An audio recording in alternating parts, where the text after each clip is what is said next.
Hey everybody, my name is Scott Wayman. I'm the founder and CEO of Kangaroo Time, and we are proud to present another webinar for you regarding the crisis of COVID-19.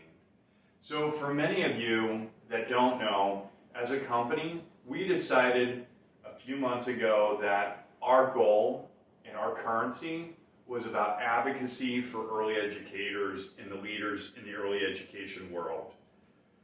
We decided to focus on not growing the company anymore, but getting content to those that are helping us in this industry.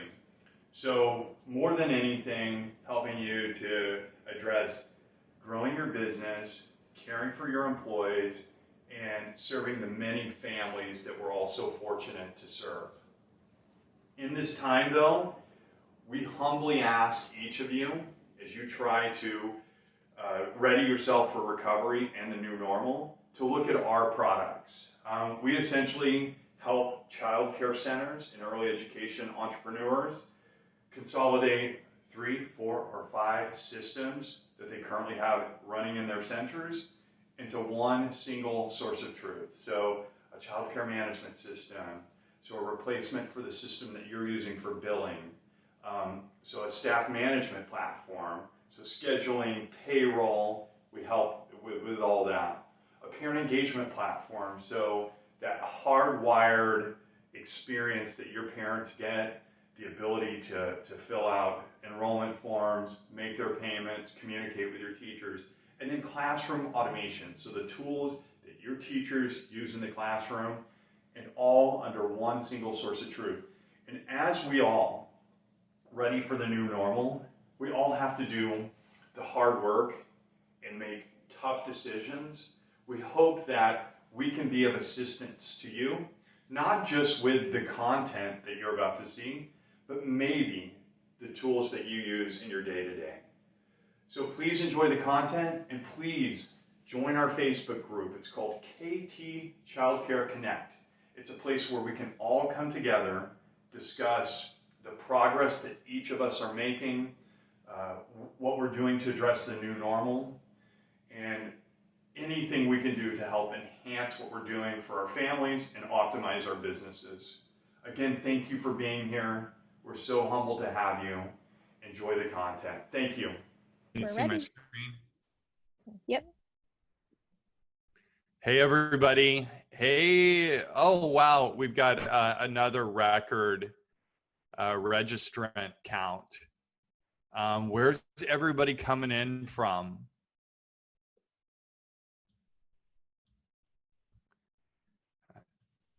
We always get, Christina, we always get a lot of Buffaloes, a lot of Western New Yorks, South Carolina in the house, Albany, see, Seneca Falls, New York, Connecticut, Buffalo. All right.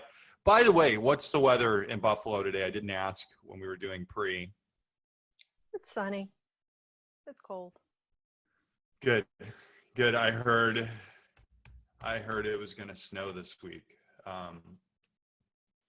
But we shouldn't talk about that, right? Because it makes it worse. In Long Beach, California here, it is 76 right now. It's really nice. We've got Indiana, Phelps, New York, Jersey in the house. Hey, Kimberly in Ontario. How are you? Guys, we're going to get started in about 30 seconds. We'll get started. But before we get started, wanted to ask, I'll talk about this in a moment, but hey, everybody, make sure you join our KT Childcare Connect group, our Facebook group. This is where we have tools for each of you. So we just posted yesterday, right, Genevieve, the scenario modeling tool. Dave did some great work on it. Yeah, so an email will be going out to anybody who is on our subscriber list. That'll be going out later today. But if you're in our KT Childcare Connect, I gave it to everybody this morning. So make sure you see the tool. There's full instructions on how to use it and financially plan for the next few months. Yeah, it's an awesome tool. And again, I am all about, I scenario model every Sunday. That's part of how our internal team has built Kangaroo Time. We always know how much cash we have and what each and every best case, worst case scenario looks like. Also, it will have announcements. I think our cadence has been twice a week. We're gonna ramp it down maybe to once a week. And then when we have, an impromptu embarrassment of wealth, somebody like Christina that comes to us and says, "Hey, I can do another session," we'll throw it out there. So look at the emails, assure that you're staying oriented, but we'll have all the updates here. We've got an exciting roundtable on Thursday. I'm really looking forward to. These young ladies are all A gamers, Naderia, Alita, and Evelyn. You will love the content. And we've, again, back to the term embarrassment of wealth, folks like Christina, Evelyn, Alita, we have been really fortunate to partner with the best and put out great content. So let's get started. Everybody, if you don't know me, my name's Scott Wayman. I'm the founder and CEO at Kangaroo Time.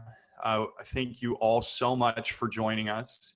Our webinar I'm really looking forward to today was with Christina Ficio.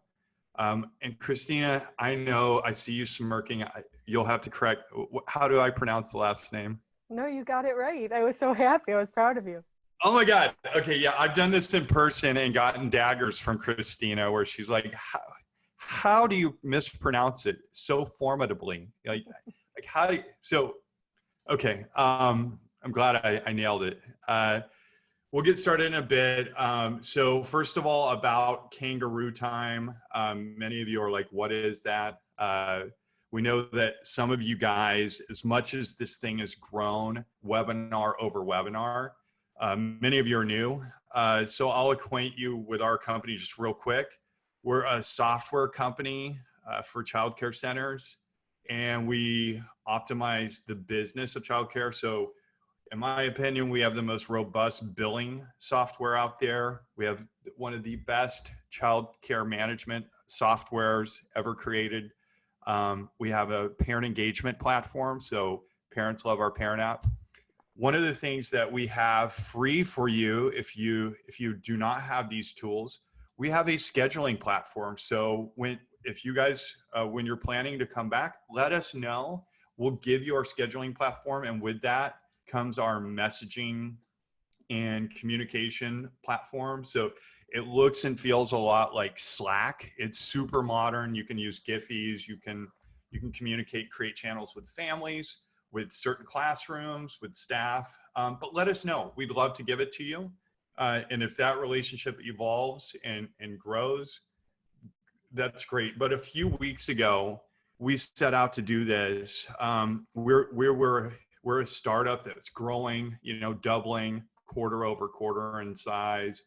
But we decided our mission had all of a sudden changed going back 7 weeks. So our currency is advocacy for early educators. So shifting from a company that's relentlessly focused on building products for you, with the times changing and this tumultuous situation that we were faced with, we decided our entire go-to-market team, we would shift our marketing team, our sales team, myself, from doing nothing but creating content for our owners to get through COVID-19.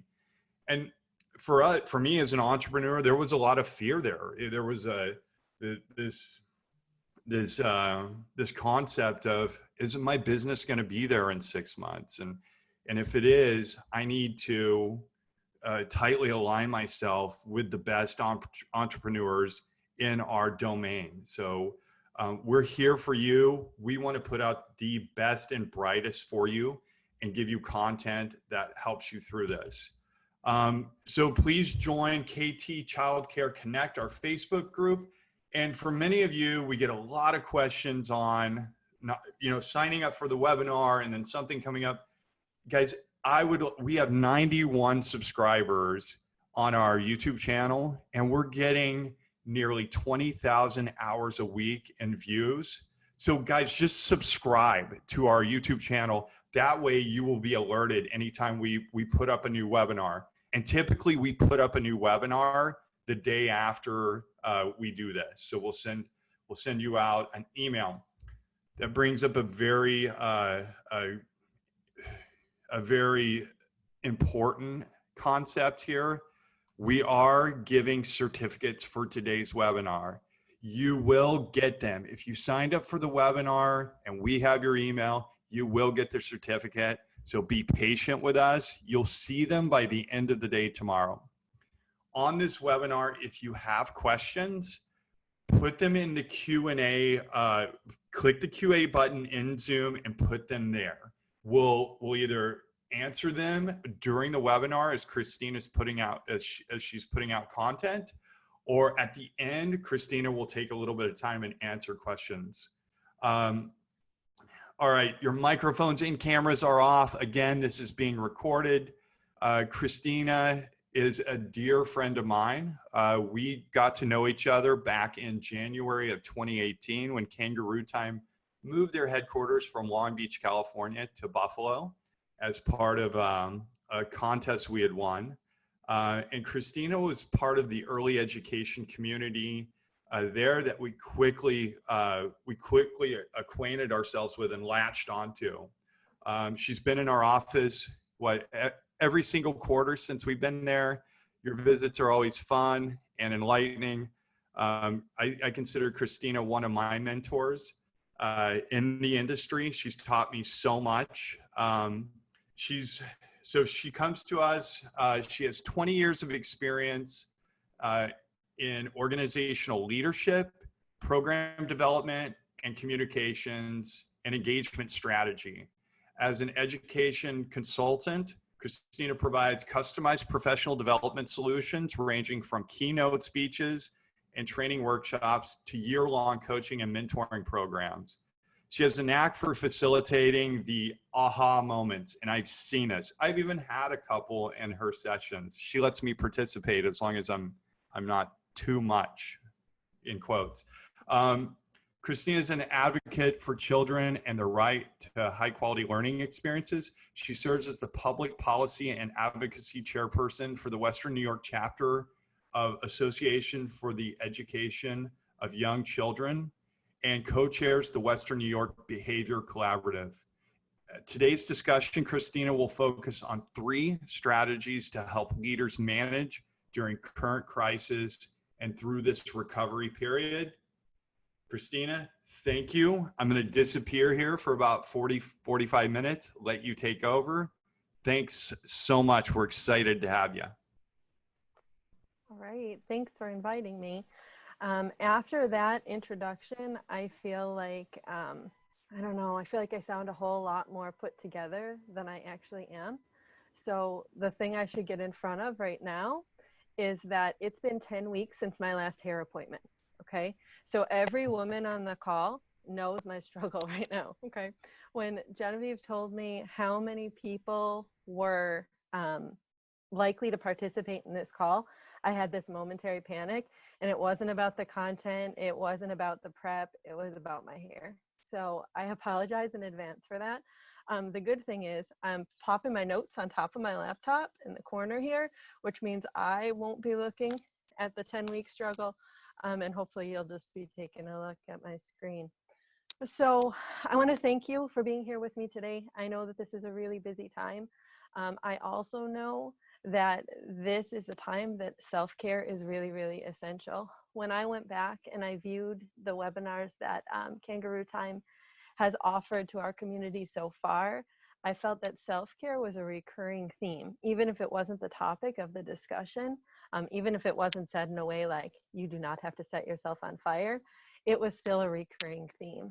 I think the reason why I felt compelled to begin our conversation about leadership with discussion on self-care is because, like many of you, I'm a little overwhelmed right now. The reminder that we have on the screen is as much of a reminder for me as it is for you. There really is no right way to feel right now, We need to hold space for having conflicting feelings. I mean, even in this moment, like I'm feeling excited, I'm feeling empowered, but I'm also feeling terrified. That could hold true about this whole pandemic as much as it holds true about this presentation. And I just sort of want to give you permission to feel however you're feeling. And hopefully some of the content that I share with you today will help you navigate those feelings even when they are conflicting. So I should also say that I am not a super techie person. So I am going to rely on someone to pop up in the chat and tell me if something goes terribly wrong. That said, I want to start us with the comment that self-care is not selfish. You know, like you, I've heard the phrases all the time about putting on your own oxygen mask first, about the idea that you have to nourish if you want to flourish. We hear it in lots of different ways. My favorite one, of course, is the one that I applied to the title here, that you don't need to set yourself on fire to keep other people warm. Like you, I'm a helper. You know, this is a nurturing profession. Most of us are drawn to it because we care deeply about children. And then as we grow throughout our careers, we realize that that idea of caring deeply applies to families and to colleagues and to our communities as a whole. And because we care really deeply, we're compelled to serve others. So it makes sense then, and anyone who knows me knows that this is true, that my love language is acts of service. It's 100% focus on a place of how can I help? That's probably my most frequent phrase. Also, if you happen to be someone who watches the show New Amsterdam, I fell in love with the main character, Max. Don't tell my husband. But I fell in love with that character because that's his leadership style too. His question is literally, how can I help? To every person he interacts with every day. I ask that question not because I'm selfless or not because I'm always altruistic, but I ask the question because helping is where I feel the most productive. When I'm helping, that's when I feel the most useful and the most needed. So I've learned that being a helper is one of my best traits, but it's also one of my worst. Because if you think about it, I feel valued when I'm helpful. So you can imagine how I feel when I can't help. That has held true throughout my entire career, that the times when I feel helpless are the most difficult for me. They create a crisis, whether or not it's a shared crisis like this pandemic or an internal one that's just for me. I know that when I'm at my best, I'm putting others first in a really intentional and positive way. But if I'm not careful, I also know that I can fall into the trap of setting myself on fire. You know, I have to be really mindful about the fact that when I say yes to other people, I have to also make sure that I'm not saying no to myself. And it took me a long time to get to that place of awareness. You know, saying no to myself doesn't serve me in a positive way. And during this time, when things are so uncertain, when the world's literally bombarding us with nonstop information, it's a time where I feel like there are more questions than answers. And that in and of itself feels really overwhelming to me. I feel like that uncertainty can induce anxious feelings, even for people who are not normally struggling with anxiety. I feel like this is particularly true for the helpers. You know, we care deeply, but we can't solve the problem. And that feels really uncomfortable. So to start us off today, I want to remind you more than ever just to take care of yourselves. You know what to do. Eat well, sleep well, get some fresh air, which is easier if you are on the beach as opposed to in Buffalo. But even in Buffalo, the fresh air is an option. You also want to make sure, though, that beyond meeting those basic needs, that you're finding ways to trouble your mind. You know, you're finding ways to quiet your troubled mind. I don't need any help troubling it. You know, long ago, one of my closest friends suggested to me that I set a timer as a time for worry. That did not sound intuitive to me. I was like, I worry all day. I'm a very productive worrier.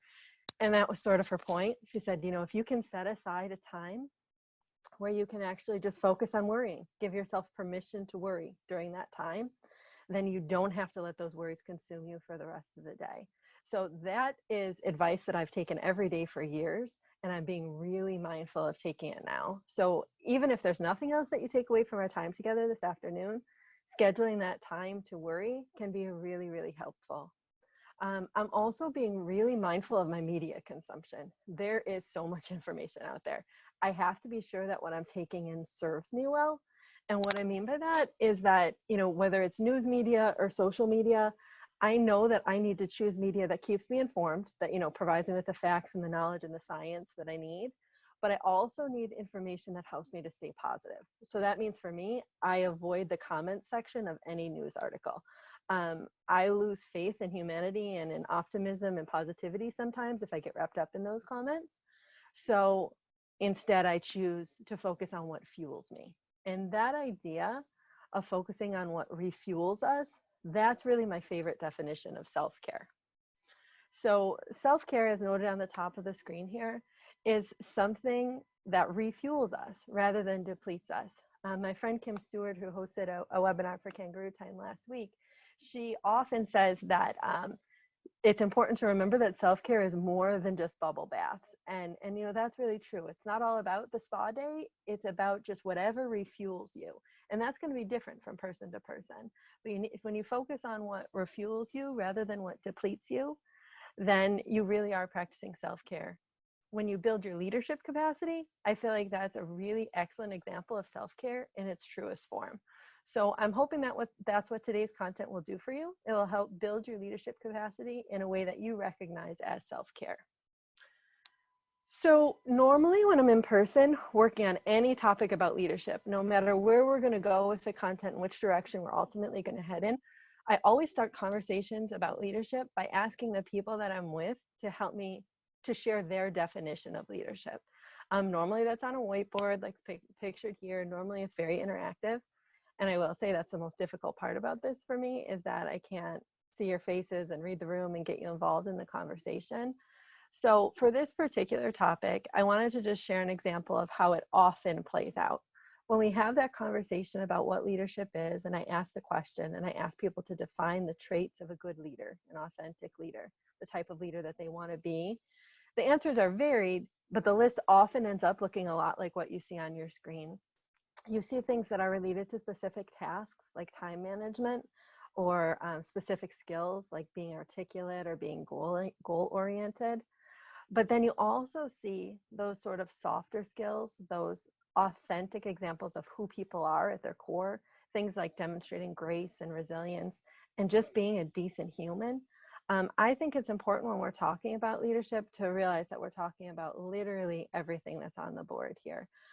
Your personal definition, it's going to vary, and that's okay. But I'm guessing that you can find it at home in this definition that we see on the screen. There are some words that stand out to you.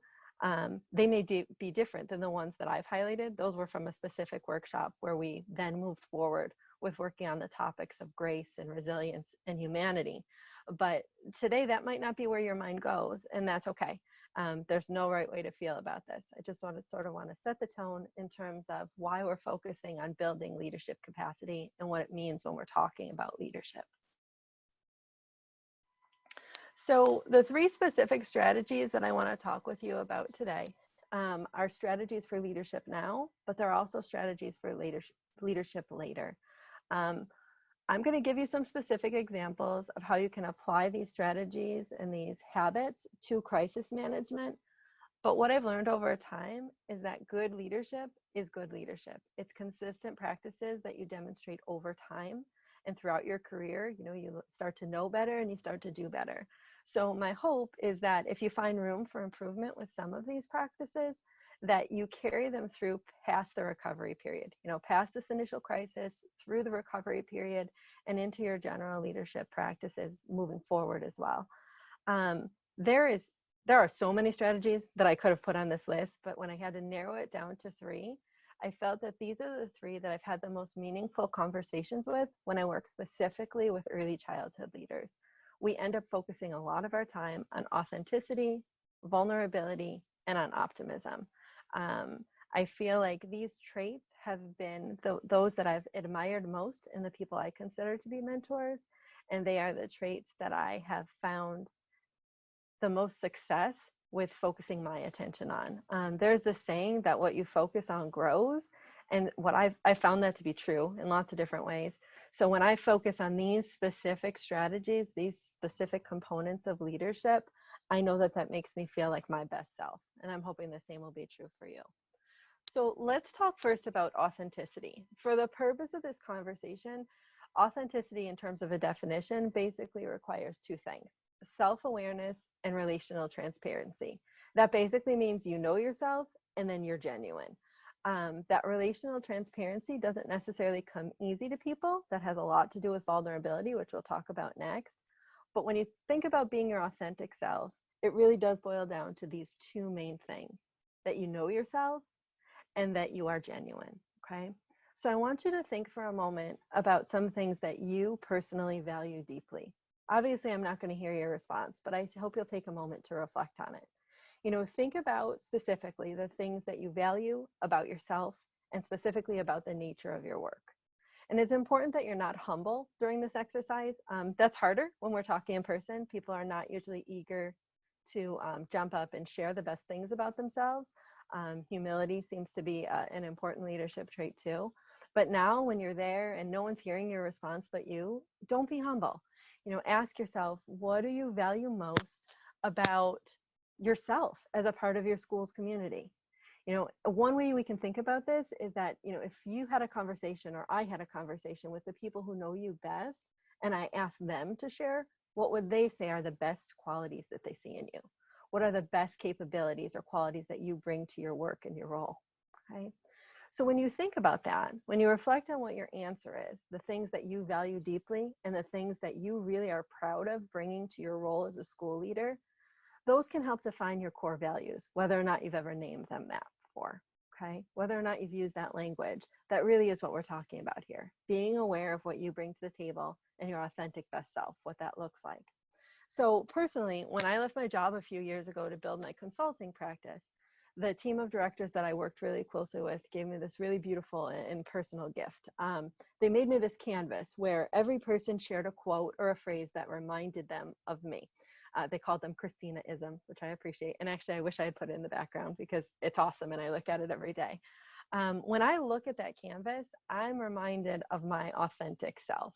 So some of the quotes are funny and some of them are warm, some are inspiring, some are a little snarky, some use the occasional curse word, but they're all rooted in caring deeply. So I know that that's who I am inside, and I also know that that's what I'm putting out there to other people. When it comes to relational transparency, if you know me well, because being genuine is really important to me, okay?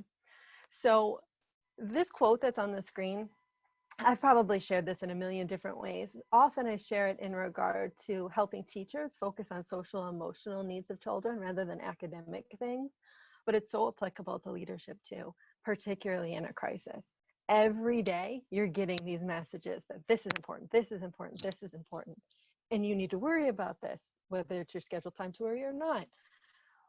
What I really want you to focus on is the bottom of the screen there, where it says every day, it's up to you to put your hand on your heart and say, no, this is what's important. That idea of caring deeply, how that looks for you probably looks different than it does for me, and that's okay. But that root, what's happening in your heart, what you care deeply about, that needs to motivate your decision making.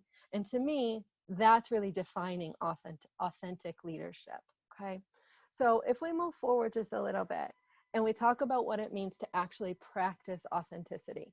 I will say it is a practice, just like practicing yoga, practicing mindfulness. There is no perfection here. It's a practice that grows over time. Now, when I think about how practicing authenticity looks in an early childhood leader in particular, but also in anyone who really believes in the idea of being the best leader that they can be, it boils down to the strategies that are listed or the habits that are listed here on the screen. It starts with appreciating your strengths. I mentioned before that when I ask people to tell me the best things about themselves, most people are not quick to do that. I really have to do some awkward proximity, like standing next to people and really encouraging them to share the best things about themselves because they're more comfortable sharing what they're not good at. I'm not sure. I feel like that's probably a universal human experience, that we're more likely to focus on the things that we don't do well, sometimes just because we want to be humble. But practicing authenticity really requires us to come from an appreciative place. So appreciating our strengths and knowing what we do well, because we can do something with that, right? We can take what we do well and we can help others, and we're helpers. That's what we want to do. I think that I should also say that that means knowing your strengths. Like, if you've never really sat down and asked yourself, what do I bring to the table? Do it. Ask the people who work with you to describe the best things about you, to describe what they trust you for, because it can help you appreciate what you're putting out there into the universe, and also make sure that it aligns with your values, that what you're putting out there is what you want to put out there. That is somewhat related to acknowledging your feelings. When we're talking about authenticity, and later when we're talking about vulnerability, we need to just be honest about the feelings that we're having. Sometimes they're conflicting, and that's okay. But we need to acknowledge that we have feelings, both positive and negative, and we need to name them. Basically, we need to, as educators, apply everything we know about children's social emotional development and apply it to ourselves as well. We know it's important to say what we're feeling. We know it's important to name those feelings, to validate those feelings, and just to hold space for them. When it comes to being authentic, you can't skip that step.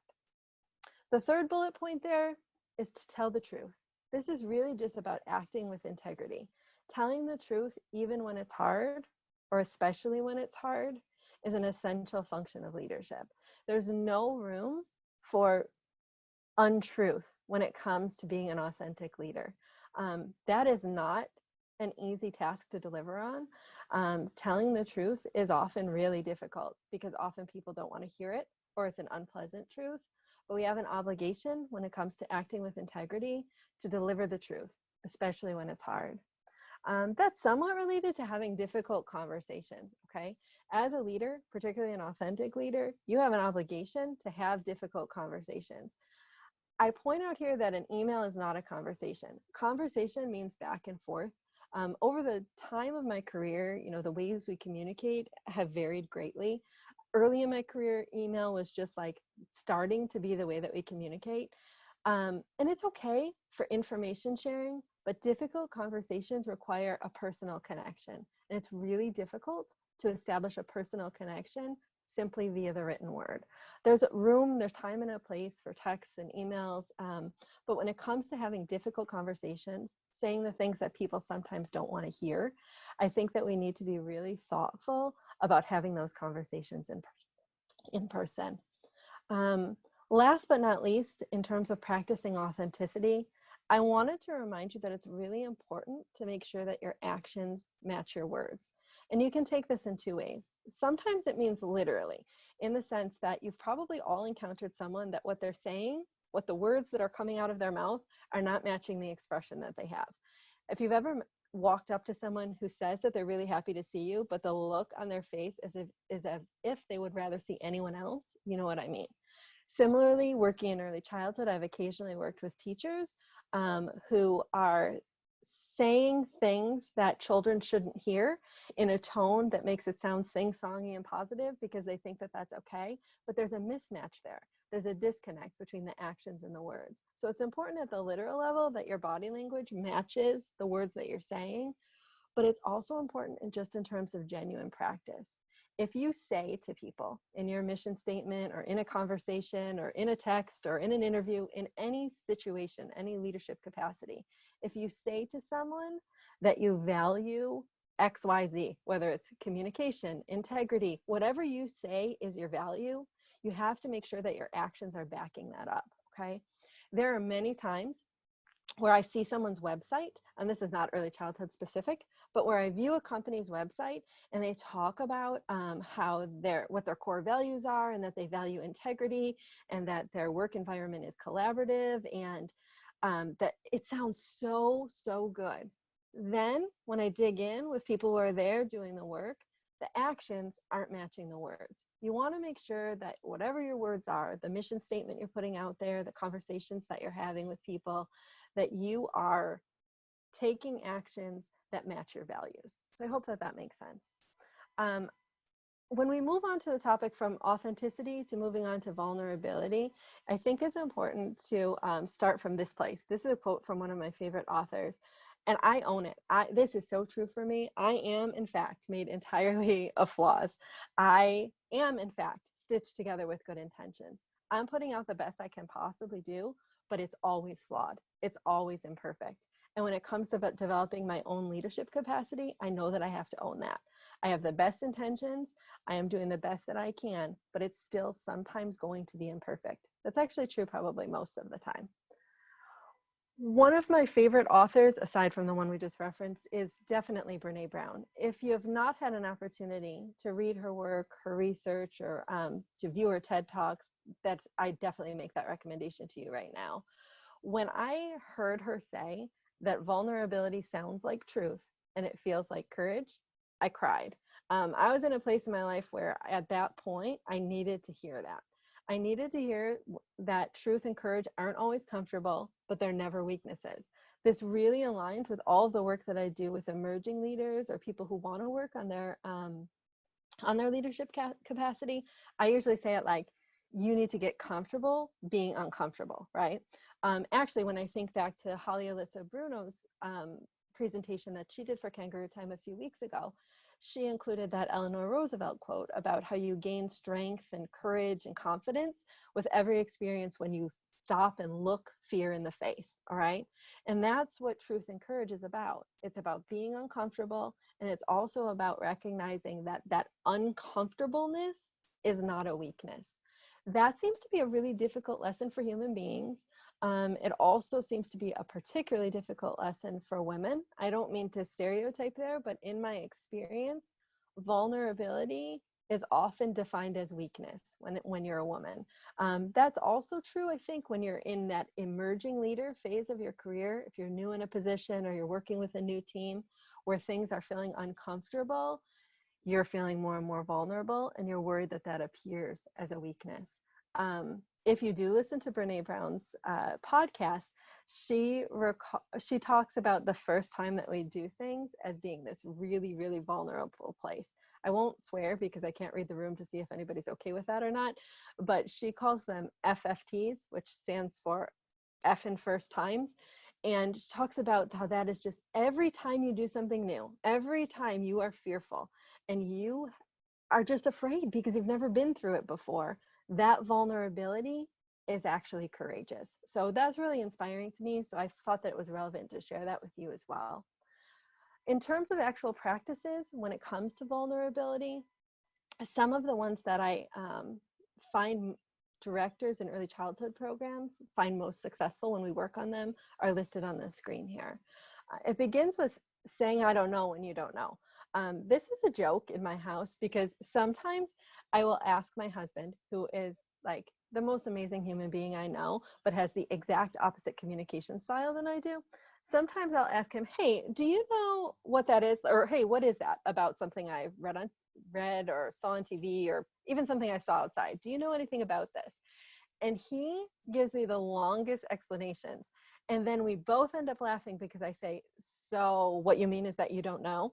And it's funny, he's not being inauthentic there in that moment, but he doesn't know, yet he feels compelled to help me. So he gives me an answer, even though he doesn't know. There's no shame in saying, I don't know, when you truly don't know. Of course, you want to follow that by saying, I'll find out. That's a strategy I've recommended to teachers, literally to everyone I've worked with over many, many years, that when you do say it, say, I don't know, but I'll find that out for you. And then you follow up because the beauty's in the follow-up, right? But it's okay to say that you don't know. And it's always better in terms of authenticity and integrity to admit that you don't know rather than make something up. And I don't know about you, but right now in the midst of this, my first effing time of a global pandemic, I don't know a lot of things. I don't know how to answer many of the questions that people are posing to me. So I'm saying it. I'm admitting I don't know, but I'll help you find out, right? That is somewhat related to my recommendation to say I'm sorry. Now, I mean saying you're sorry when you're genuinely sorry. I actually do this whole separate session called Stop Apologizing, and it's focused on only apologizing when you mean it. You know, not apologizing for taking up space, not apologizing for having opinions, not apologizing for speaking your piece. But when you're genuinely sorry, when you've made a mistake, say it. Say that you're sorry. There is such comfort being the person who receives a genuine apology, that you can never go wrong. Even if in the moment, if it's a difficult conversation, someone's not ready for your apology, later when they reflect on it, they will appreciate it. It's a solid strategy no matter where you are in your career as a leader. Another strategy in terms of practicing vulnerability is to hold space for conflicting feelings. I mentioned this before, and I feel like this is particularly true in a crisis. We have conflicting feelings. We are both worried and hopeful. We are both grateful and irritated. We are, there is space for all of those feelings, but you have to make the space. You have to be okay with, like right now, I love that my daughter is home spending time with me, okay? I love that we are safe at home. But at the same time, I feel so sorry for her. She's a senior in high school and she's missing so much. I had to actually have a conversation with her where I identified and said out loud, like that I acknowledged how sorry I am for what she's missing out on and help her through that grieving process. But at the same time, we had to make space for how grateful we are, right? How happy we are that we can be safely at home, okay? That ties in with naming those feelings. I also think it's important to name those feelings out loud.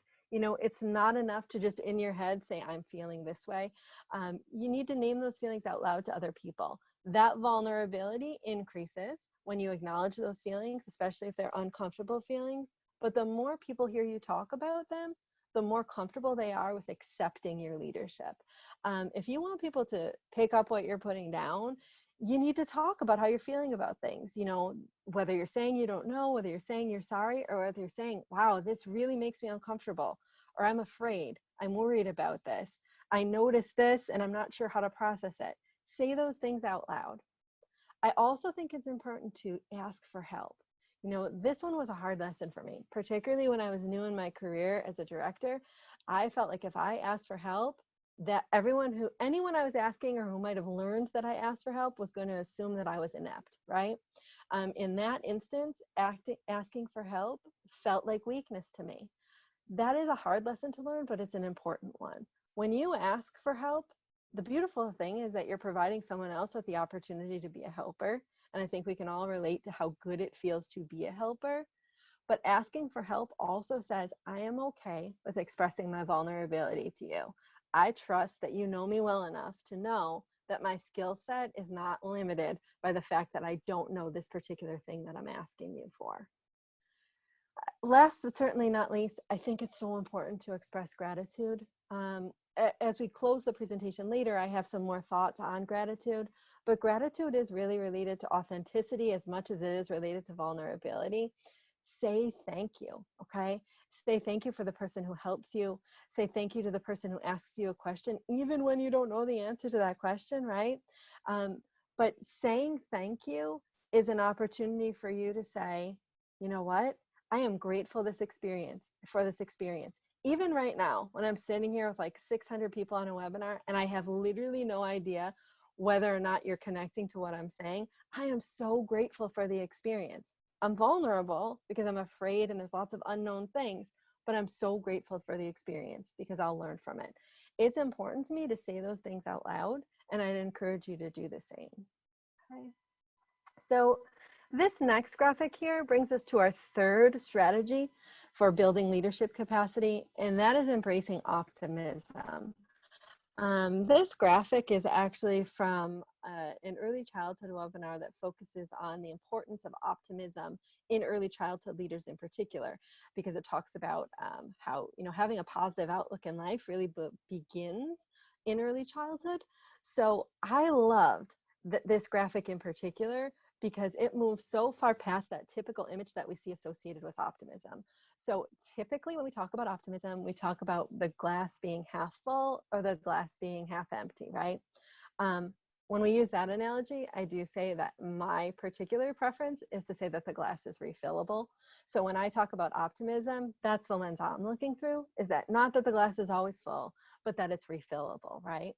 But in the bigger picture, this idea of optimism illustrated on the screen here feels really beautiful to me. Optimism embraces all of the characteristics that are listed there: courage and compassion and gratitude. It's so much bigger than that idea of just having the rose-colored glasses that we hear about. To me, optimism really focuses on noticing all the ways that you are showing up, okay? So I'll give you a personal example. Early in this crisis, I received a phone call from a director who I've developed a relationship with over time. We serve on a few committees together. We actually had a coaching relationship a few years ago, but she's someone who I know pretty well, and I appreciate that she trusted me to come to me with her questions.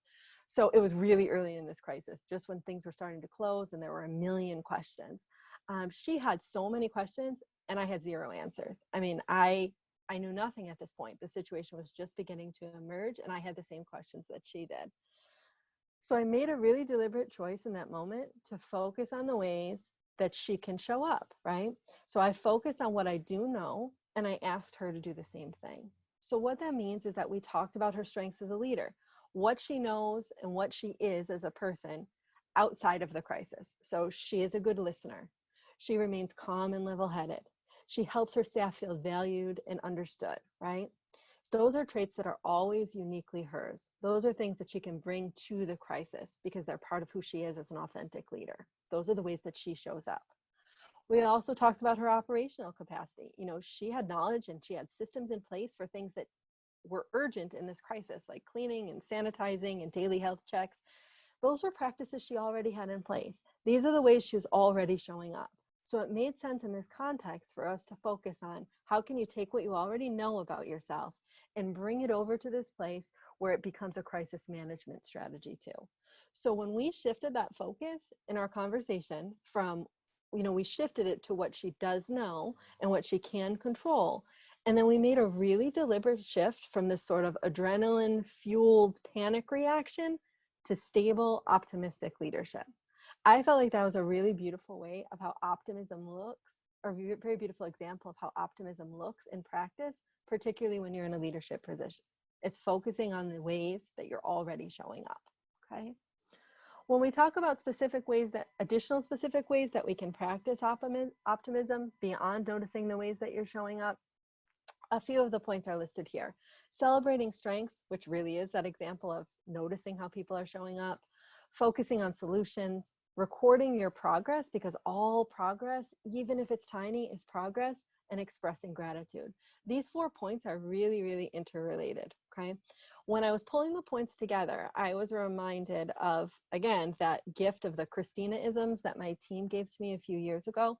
One of the phrases that recurs there and is in big print says, "You've got this." Several people, when they gave it to me, said, "Oh yeah, that was what I wanted to contribute to." Like, they associate that phrase, "You've got this," with their time with me. That really made me feel good because that simple phrase, "You've got this," is a perfect example of optimistic leadership. When I say that, when I say, you know, "You've got this," I'm saying I know you well enough that I know you can handle this. I am also saying I will help you to get there. So I'm focused on solutions, I'm celebrating someone's strengths, but I'm also setting myself up for success because I'm a helper and I'm setting up a context for me to help. That leads us right into that place where we have an opportunity to express gratitude. I feel like that's a really beautiful thing. And when you have an opportunity to express that gratitude, whether it's a function of optimism or vulnerability, take advantage of it. Say thank you, put yourself out there to say that you appreciate what people are doing. So when I think about these 3 strategies in particular and how they relate to crisis management, you know, each of these things, authenticity, vulnerability, and optimism, is a crisis communication strategy. One of the reasons that these strategies are particularly important is because they make it easier to deliver clear communication. I think we'd all agree that communication is a critical function of leadership, always, but particularly in a crisis. So when I'm asked for advice about crisis management, I always start with communication strategies. When people are uncertain, when we have more questions than we have answers, leaders will shine with clear communication. To go back to Brene Brown again, she always says, "Clear is kind." And in a crisis, don't people need more kindness? I know that I do. So that focus on clear communication is really important. When you think about this health crisis in particular, you know that you're working really, really hard. You know that you're exhausted physically and mentally. You know that you're researching and learning and questioning, like, you know what's going on behind the scenes. everyone on this call knows it too, because we're living it, we're right there with you. But what do your stakeholders know? And by stakeholders, I mean your people, your teachers, your staff, the families you serve, your communities. What do they know? The fact is that they only know what you've told them. They only know what you communicate.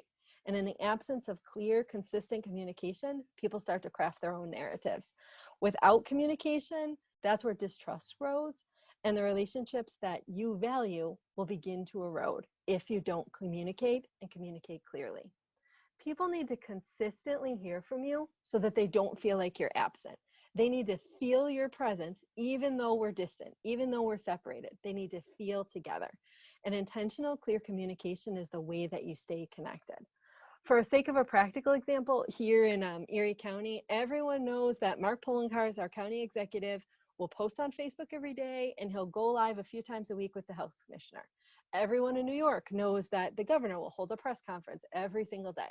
And whether you're a fan of these political leaders or not, you find comfort in knowing that they're readily accessible. You can rely on their communication. So for you in particular, what authentic, vulnerable, optimistic communication looks like, it's going to vary. But honestly, everything you know about relationship-based marketing, it applies here. You know, you want to kick it up a notch, truly. You want to send the emails, you want to send the texts, you want to engage on social media, you want to be you in the best possible way. Like Hani mentioned in her webinar, she recommends making phone calls, leaving voice, like letting people hear your voice. That's so true. People need to see your face, even if you haven't had a hair appointment in 10 weeks, and people need to hear your voice, even if it's getting a little crackly. You know, there is a local charter school, and I'm not affiliated with this school at all, but I happen to follow them online because I was interested in their philosophy. I love the way that they are communicating in this crisis so much that I literally sent a thank you note to their school director. We've never even met before, just to let her know that I found her message so inspiring, okay? There's a couple of examples of her messaging here on the screen, but basically you can see that you don't have to read the whole thing, and I'll share it with you later. And I actually have the whole thing. This is just a snippet, but she makes the point. She's so reassuring. We have a plan. She says it over and over again. We are planning for everything. If this happens, we'll have a plan. If this happens, we'll have a plan. We don't know so many things, but we will have a plan. We've got this. She's reassuring. You can see this is an imperfect message. There's typos. There's a couple of things that are grammatically wrong, but her true self, her authentic leadership shines through. To me, this was a perfect example of what Holly Alyssa Bruno calls telling the whole truth with love. I noticed that she referred to that in her webinar as well, and it holds true here. Being an authentic leader, being vulnerable, looking through an optimistic lens, when you apply that to your communication strategy, it means telling the whole truth, but doing it with love and with compassion. I understand that some of the things I'm talking about, like making Facebook posts or engaging on social media or choosing your messaging for a written message, like I understand that that sounds like PR and marketing strategies, and to some extent it is, but crisis management really does rely a whole heck of a lot on perceptions and on relationship building. So you need to remind people what they already know, that you're knowledgeable, that you are ethical, that you are compassionate. You need to remind them that you know them and that you care deeply about them. Remind them that they trust you, because you don't want to have to spend time rebuilding trust later. Telling the whole truth right now with love and compassion will assure that you don't have to focus on rebuilding relationships later. I will say, one thing that I fall into the habit of myself sometimes, and I've started to caution people about this, is don't fall into the trap when it comes to communication of worrying about getting it perfect, okay? Don't worry about perfection, and don't let perfection get in the way of doing the right thing, doing good, right? You want to stay connected, and clear, credible, consistent communication is the key to staying connected. It's okay if it's imperfect, like the screen here, there's a couple typos, there's a couple word choices that she might have changed. But this imperfect communication is better than silence, right? Because the narratives that people craft in your silence can be scary, and they can erode your relationships, right? So I feel like I'm probably getting close to the time that I need to wrap up and take some questions. So I just wanted to revisit this graphic one more time. and talk just a little bit more about gratitude. Each of the strategies that I've mentioned so far about vulnerability and optimism and just being authentic creates unique opportunities for gratitude. Gratitude is probably my favorite form of self-care. It's weird to have a favorite form, but expressing gratitude, it's always a win-win, you know, because it's a self-care strategy and it's an engagement strategy. It makes me feel good. It makes someone else feel good. When I don't know the answer to someone else's question and I feel vulnerable, but then I connect them with someone who does, I have an opportunity to be grateful. You know, I'm grateful to the person who trusted me enough to bring me the question, but I'm also thankful to the person who had the answer. And in the big picture, I'm grateful that I have these connections and these relationships that they help me build. You know, earlier when I mentioned setting aside time to worry as a self-care strategy, I felt like I probably also should have mentioned setting aside time for gratitude. If it's easy to do, it's easy not to do, which means that sometimes you have to put it on your schedule. So I do. I'm a fan of handwritten notes, so that's usually how I schedule it for myself, but there's no rules, you know, just set aside time to say thank you. You can start small and just set aside 5 minutes to make a list of people and things you're grateful to. And that's for you. Like just the process of making the list gives you this reflection that fills your heart in a really positive way. But then set aside another 5 minutes to express it, right? Because if you don't express gratitude, it's like you're not unwrapping a present. You know, you want to write the note or make the phone call or send an email, post a social media shout out or whatever. Do whatever's authentically you, but just express it. It really is the gift that keeps on giving. Hani and lots of other leadership coaches give a lot of attention to gratitude practices. And that makes sense. You know, it's a solid leadership strategy because it's an investment in relationships. And that reminds me too of what Kim Stewart said last week. This work, and her topic was trauma-informed supervision, very different from what we're talking about today. But she made the point again and again that this work is always about relationships. So any of the strategies that I've shared today are an investment in relationships. When it comes to closing thoughts, I feel like I have a lot more I want to say. I want to share a couple of things with you. So this quote on the screen is one that I've shared probably 4 different times since this crisis began. You have no choice but to adapt to our changing world, right? But there's a lot of uncertainty. You know, there's a quote from an author who I really like, Rachel Stafford, and she describes like the space between knowing and not knowing is like a gaping hole. And that's not just in a crisis, but when you that space, when it's created between knowing something and not knowing, that uncertain space is a gaping hole. And that's a place where unhealthy thoughts tend to collect. They tend to like worm their way in. Not knowing can make us feel inadequate and ill-equipped. But the truth is, we're not inadequate. We're showing up. We're not ill-equipped. We have skill sets that are applicable here, right? The other thing that's true is that we're not alone. So you have no choice but to adapt, and you are. You're already doing it. There's no right way to respond, but you're doing the best that you can. So give yourself some credit there and be okay with the fact that you don't have it completely together. Nobody does. When you focus on what you know to be true, your strengths, your core values, and even your vulnerability, you bring authentic leadership to this crisis. That is a valuable gift to yourself and to the people that you serve, whether that's teachers who you manage, families you provide services for, your own family at home, whoever it is that makes up your community benefits from your authenticity. That authenticity is also a protective factor. It allows you to lead with integrity and with optimism. So authenticity in that way, it really is self-care. And I feel like that brings us back to where we began. Your authentic leadership allows you to keep others warm in really, really intentional and meaningful ways, but it allows you to avoid setting yourself on fire.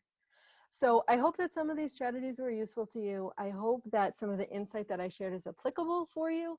And I'm definitely open to questions if you have them. I have not kept an eye on Q&A or chat or anything like that. So Scott, I'll leave it to you to tell me if there is something that's a burning question. So many burning thank yous, for sure. A lot of people practicing gratitude, Christina, me as well. This was great to hear. I've got one question though so far that's in the QA. I consider myself a realist, but not necessarily an optimist. I feel confident and competent but how can I find an authentic way to be optimistic when leading? Okay. So that's a really complex question, but I think for myself, when I've posed that question to myself early in my career, because I lean toward pessimism for a lot of different reasons, I actually lean toward pessimism on the opposite side of the spectrum. So for me, one of the most concrete ways to move myself closer to optimism is that idea of focusing on noticing how you're showing up and noticing how other people are showing up too. So it involves for me literally making a list of things that are strengths in the situation, positive things about the situation, with keeping it real too. Like, I can't believe I actually didn't use that phrase yet, but like, I'm all about keeping it real. If we define authenticity, that's it, keeping it real. So if you feel like you're a realist and you want to move yourself into using a more optimistic lens, I would say, if you're comfortable, share your email later, because I have a couple of articles that I think that you would love. But if you want a concrete strategy, I think it begins with making a list of the positives that are in the situation that you're describing. So how people are showing up, finding the strengths and finding the things that elevate your realism in a little bit. Because I am all about keeping it real. But if you want to push it to the other side just a little bit more, start with identifying some really specific strengths that you bring to the table and that others are bringing to the situation too. Christina, I agree. I think optimism is often an exercise of conditioning too. I think you have to, there's a wind up to finding optimism. So going through that process to get you there, so that the optimism is true and it is authentic. I think there's a process to getting there, and I think Hani mentioned it with leaning in on gratitude, waking up every day and trying to recite 3 things immediately that give you gratitude. But there's a conditioning process. There's a cadence to getting to optimism that is authentic. Yeah, there is something that I've read often and dug into a little bit, is the idea that anxiety or feeling negative about things is very contagious. That's why it tends to take down groups of people rather than just one person. But the same is true about calm and about optimism, but it's a practice. Like, it is really deliberate, intentional, that conditioning that you described. And it can feel overwhelming because it's not something you can change overnight, but you can start those very small steps, like establishing a gratitude practice, maybe establishing some mindfulness practice, and just focusing on that positive part that is still real. That can be the first step, I think, in that conditioning that you mentioned. Absolutely. Well, Christina, I can't thank you enough. Again, I think there's a little quote in here that says, "Look at how resilient you've already been." So many of you out there. I think if we look back, 9 weeks ago, and the very different lives that we're leading today, and all of the contingency planning and all the tumultuous things that we've all overcome, we all have a lot to be proud of, for sure. I mean, just the way we positioned life as we know it, the new normal, with families that we serve. There's a lot there to be proud of. Once again, Christina, thank you so much. We really appreciate it. Let's do this again, right? We're going to be doing this again sometime soon. Everybody, thank you. Thank you so much for attending. We will be following up with an email. Remember, join as we continue to put out content more and more. You just need to join and subscribe to the YouTube channel, so that if you can't get to one, you're at least getting a reminder on the content. We love you all. We miss many of you on the day-to-day, and we look forward to seeing you when things are back to normal. We will see you all on Thursday for the owners roundtable. Really looking forward to it. Everybody stay well, be safe, and we'll see you soon. See you guys. Thank you. Thanks.